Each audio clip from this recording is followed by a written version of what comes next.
Hello, everyone, and welcome to Tales of Our Times. This is a show where we discuss the stories that move us, what makes them so meaningful, and why others could or should find meaning in them as well. This is not a spoiler-free show, so bear that in mind as you continue to listen. We tackle movies, books, podcasts, and more. Where there's a story, there's a reason to read. And you're joining us in the final part of our collaboration with the Canadian Independent Micro School, where we talk with students about books that were especially meaningful to them. Today, we'll be listening to two books about where to find hope in dark times. Both of today's books take place either during or just after World War II. With our first book, Lois Lowry's 1989 Number the Stars, explained to us by Chris, Angela, and Laurie, and our second book, Cilka's Journey by Heather Morris, published in 2019, kindly explained to us by Eva, Dora, and Olivia. Each student explanation will be similar to our regular episodes. You'll just be able to hear about two books this time. You already know the drill, so let's get into it.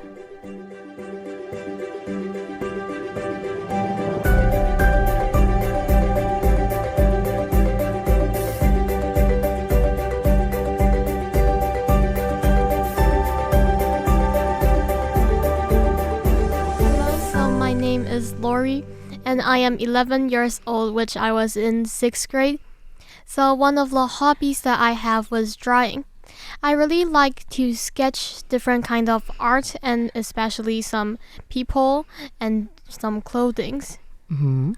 Hi, my name is Angela, and I'm in my 8th grade. I really enjoy baking, which I really enjoy the process of making them, and I have baked lots of different type of. So my name is Chris and I'm in 8th grade. I'm 13 years old. When I was young, I really get into music. So when I was like 3 years old, I started practicing piano, and later on in 3rd grade, I started to play trombone. Excellent. And can you three tell me what book have you brought for us to talk about today, and if there's anything special we need to know? So the book that we have choose today was Number the Star, which was a fictional story by the author Lowry. The story was based on the true situation of the life of Jewish people during World War II in Denmark. Well, I really like this book, but I've never had a chance to talk about it before. So can you please give us a summary of what happens in Number the Stars? Okay, the story begins with Anne-Marie and her best friend Alan, and also Anne-Marie's little sister Christy. They ran back home after school, but on the way back home they met two Nazi soldiers, which stopped them, and they are really scared. After they went back home, Christy had asked her mom what are the Nazi soldiers going to do, and her mom was really worried about them because Ellen was a Jewish girl. And at that time, Jewish was easily to be caught. Mm-hmm. So after a few months, it's Jewish New Year, and Ellen's mom had came to Anne-Marie's mom to ask her to take care of her daughter because they are going to send away by the Nazi soldiers, and they are going to hide her daughter in Anne-Marie's house. Mm-hmm. At that night, Anne-Marie's family had really hide her, but then the Nazi soldiers still come to search their house. But Anne-Marie had taken away Ellen's Jewish symbol necklace, so they didn't get recognized. So they finally passed the danger. So later on, Emery's mother took Emery, Christy, and Ellen to Uncle Henrik's house, which is Emery's uncle. Mm-hmm. So at night, Uncle Henrik told the family that there will be a funeral. But this funeral is actually giving out clothes to other Jewish people, so they hide the clothes in the coffin. So at night, a lot of people attended to the funeral, but then the Nazi soldiers saw them, so they come in and check to see what's happening. Mm-hmm. And when they're about to open the coffin, Emery's mom quickly lied about that. Inside, like, there's a contagious disease, so they cannot open the coffin. So luckily, the Nazi soldiers were convinced and they left. So towards the end of the novel, Ellen's family successfully arrived at the harbor and they left because the Nazi soldiers are still continuing to take away the Jewish people to the concentration camp. And in the end, about 2 years later have passed, the war finally ended, and also Emery arrived at her home. But at her home, in the end, she realized that she still has the Jewish necklace that Ellen had in the beginning of the novel. So she made a promise to us that she will wear the necklace and repair them until Ellen comes back to meet her. Yeah. Wow. Oh, it makes me so happy to hear about this book again. So what made the book so meaningful to each of you? I think it's meaningful to me because at the part where Ellen and Emery has to say goodbye to each other because Ellen is leaving, I think this made me think of at the time where I have to say goodbye to my brother when he goes to his college at the United States. Since it's a long time, 4 to 5 months that we can't meet each other, like after when I got back home, I suddenly remembered the part of the story Emery has to say goodbye to Ellen, which actually became a meaningful part of the story, and it's also very important to me. Yeah. So to me, I think I really kind of admire this kind of friendship because I also have a best friend outside of my school, but then we usually really met less and we don't usually talk a lot, but then we are still best friends. It's kind of remind me of Anne-Marie and Ellen, so I kind of admired their friendship. Yeah. So for me, I thought that this story was really meaningful because of the friendship between Ellen and Emery. Because they are really powerful, they had risked their selves danger to help each of them to escape to a safe place. And I thought that it was kind of like my own friendship when we are playing, and then we all choose each other's during games. So I thought it was quite interesting that Anne-Marie and her friends was like kind of supporting each other behind their back. And so why do you think that this book could also be important or meaningful for other people to read? We thought that this book was quite meaningful to others because during the book, Anne-Marie was a Danish people and she wouldn't suffer so much danger during the World War II. But then because Ellen was a Danish Jew, they had tried to hide her inside their home because they wanted to save her. But then the Nazi soldiers will come and they will risk their safety, but then they have still choose to do it because they are best friends. So I thought that it was quite touching and really made me feel so warm. Do you two agree with that, or do you have more you want to add? Yes, we agree, and I also feel like we can learn from the courage and bravery from Anne-Marie, which she was really, really brave to be the first one to accept her best friend and hide her in her house. And she was really careful, and she was the main help that Ellen wouldn't got caught because she take away her necklace. So we could also learn from Anne-Marie's personality. I also feel the same with what Angela and Lowry just said, but I feel like this book can be meaningful to others because this book portrays really well like how Jewish people suffer in World War II. I feel like this can make other people learn like war is not as simple as you think because it's very complex. You can learn like lessons, but then you can also learn like what actually like such a terrible thing happened in the war. Yeah, you can kind of understand it much better. So the last thing that I will ask you guys is I think you should have a one phrase subtitle for this. The importance of friendship could untie and bring people together. Well, thank you.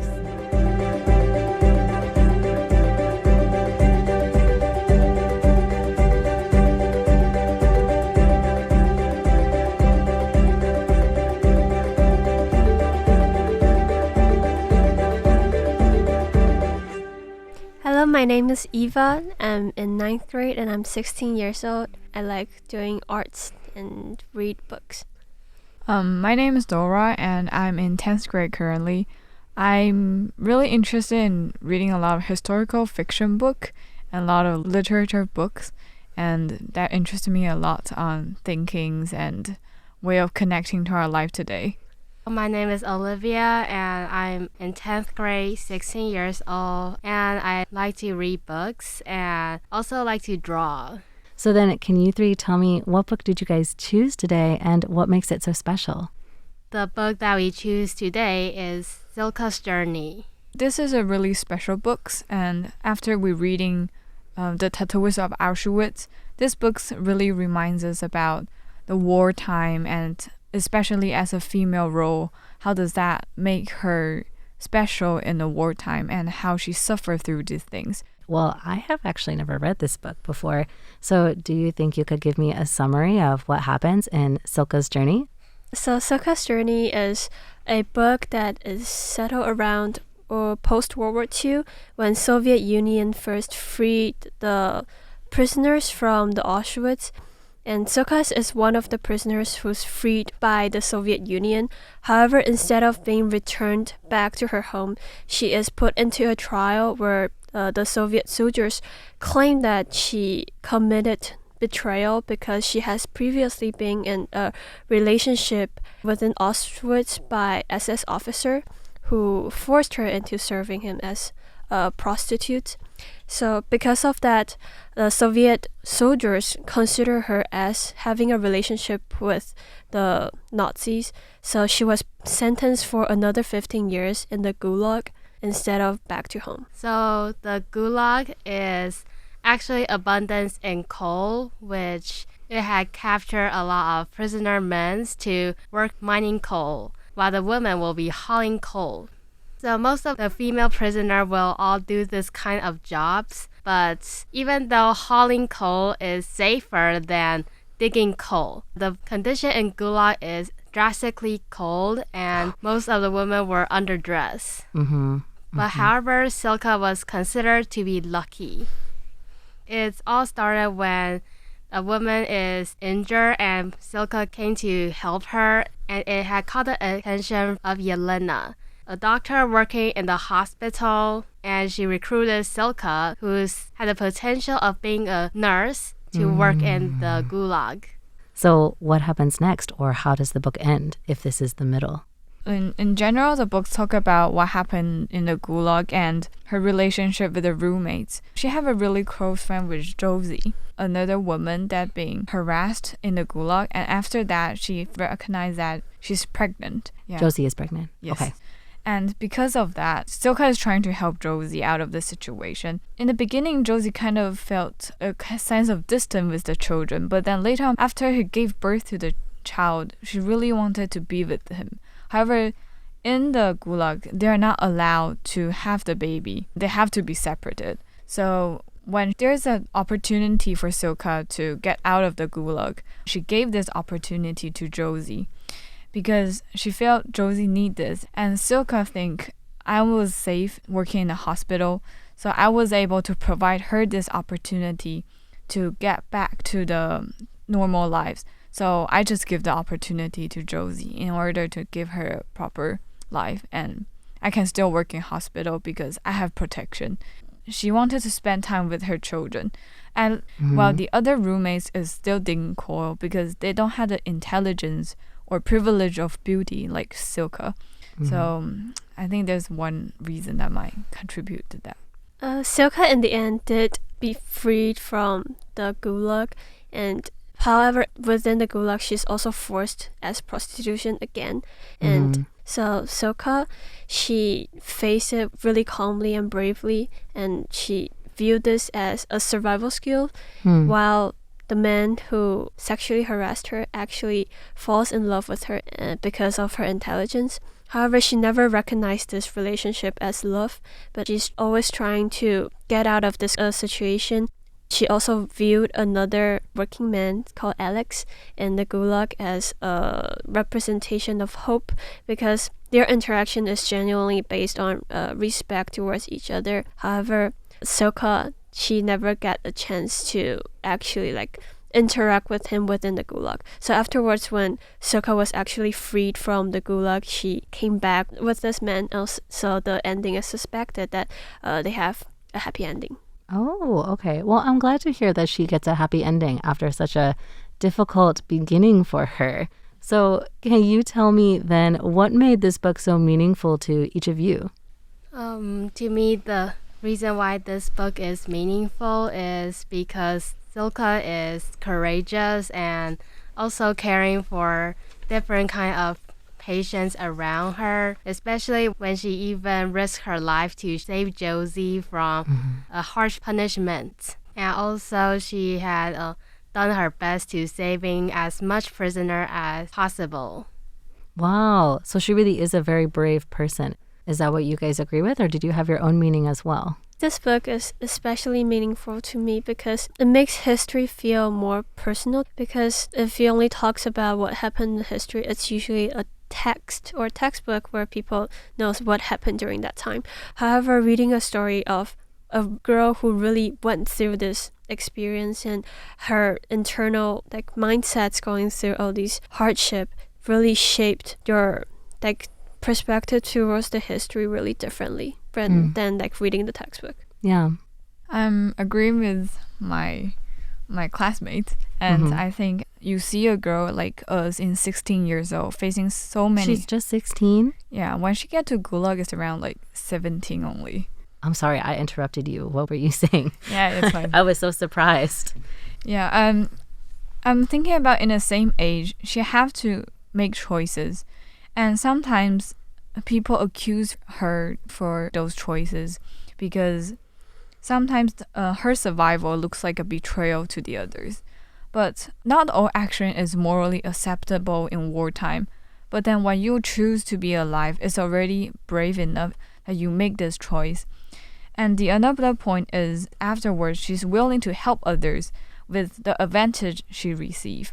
So I think that's really meaningful for me, that a girl in such a young age have to face those many problems. And she have to think for herself, think for the others, and also think about how others might influence her. So I do think it's really meaningful when I read this book, especially in such a young age. Yeah. So then what meaning do you think that other people could get from Cilka's journey? I think what other can get from this story is that few people recognizes what happens after Auschwitz when Soviet Union claimed that they've freed the victims from the war, but few people actually realize what happened actually. Like Cilka, instead of being returned back to home, she faced another abuse while the Soviet Union claimed that they've saved a lot of the victims from Auschwitz. So I think through reading this, you can see another perspective of history and see another point. I actually have read the afterword of the book. One part I find it to be surprising is some people managing the Gulag actually had a 180-degree treatment than the prisoner had ever got. Totally different from what prisoners had. Yes. So even the afterword can teach you a lot. Yes, and this is like a historical figure that actually exists, but it's a little bit historical fictional because there is a person that they say is in the Gulag and face this situation. They don't know what exactly happened to her, but then they know she exists and she's been through those things. And it's already surprising for me knowing that it's not just fictional, it's a real story. And when you think about it happened to you, it's a really harsh decision. And I think we need to understand them, not criticizing history. It's about having more empathy towards their situation to really understand how history works in order to prevent these things from happening again. Yeah. So the last thing I'll ask you guys is I think you all have a tagline that you agreed for Cilka's journey. Yes. There is always a light at the end of the tunnel. We especially chose this tagline because despite all the facts that we talk about how brutal it is to live in the Gulag, Cilka really represents this figure of endurance and resilience. Despite all the hardship, she regarded with courage while also helping others and bring warmth to other people. So I think what we really want to bring in the end is the courage and the willingness to face challenge in your life and always be positive.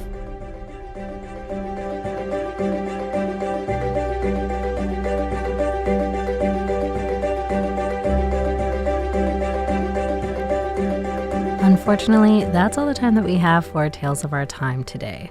Thanks to our special guests, Chris, Angela, Laurie, Eva, Dora, and Olivia. As always, special thanks to teachers Kat Treitz and Liam Fanning for helping the students prepare. Today, you heard about Number the Stars and Cilka's journey. If you enjoyed this collaboration, let us know. And special thanks to the Canadian Independent Micro School for collaborating with us. We'll be back next week with some more special guests to discuss Tales of Our Time for the year of 2025.